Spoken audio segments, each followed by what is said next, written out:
Hi, it's Savannah Ogwin from Savannah Land 2.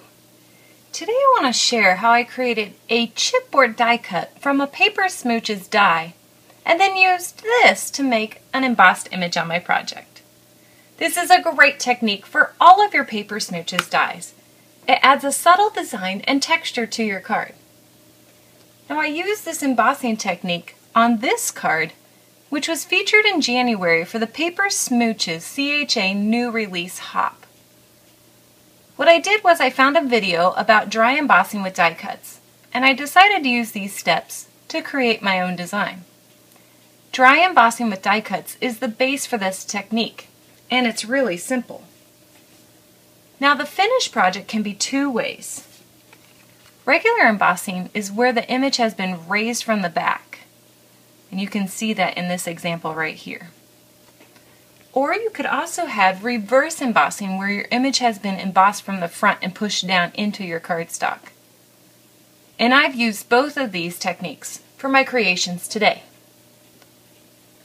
You're going to want to have a couple of supplies for these two embossing techniques. First, you're going to want to have some cardstock, and I've just used regular old scrap paper, a die cutting machine. I'm using the Cuttlebug along with my A, B, and C plates, a couple of transparency sheets, as well as a thin embossing pad, or you can also use a foam sheet, basic craft supplies like a glue stick, as well as your paper Smooches dies. And for this sample card, I'll be using the ampersand die that coordinates with the We Connect stamp set. So to create the first dry embossed image, which is right here, the regular embossing, you want to die cut your image 3 or 4 times. And I've already done that to save time for the video. And I've used some heavier cardstock for this step, so I'm only going to use 3 different dies. But if you have thin paper that you've used, you're going to want to die cut it 3 or 4 times. Possibly even 5 times to create your chipboard piece. Next, you want to glue these die cuts together to create your own chipboard piece. And I'm super cheap, so all I'm going to use is a glue stick. So I'm going to apply some glue to the front and then layer my pieces together. And I want to make sure that they're lined up really well. And then I'm going to press down. And then I'm going to do the same thing for the last piece. Removing any excess glue.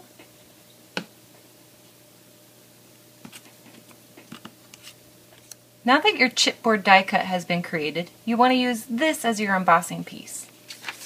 The first technique is regular embossing, and you can create that image by layering your A and B plates with a transparency on top. Now I use this transparency as a buffer because my B plate is really dinged up from my other dies. Next, layer your chipboard die cut on the back of your cardstock. So the way I do that is I attach some repositionable tape to my chipboard piece and I place it where I want it from the back. And I push down so it's in place, and then I lay this on top of my transparency and layered plates. Then I lay on top another transparency for buffer and my embossing pad. And I top my entire stack with my C plate. And then I run it through the die cutting machine. Now once it runs through, you're going to get something like this. Now I still have my chipboard piece on the back, and notice that this image has been raised from the back. Next, you want to finish your card by stamping on top of this embossed image. And all I did was I took some watermark ink and leaving that die cut back there, I stamped the and symbol on top. And leaving that chipboard back there helps when I stamp this image so that I don't lose my embossed image.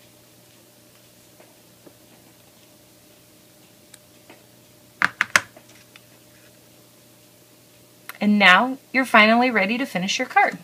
I would remove this die cut chipboard piece so that you can use it for another card if you'd like. It just has some repositionable tape on the back.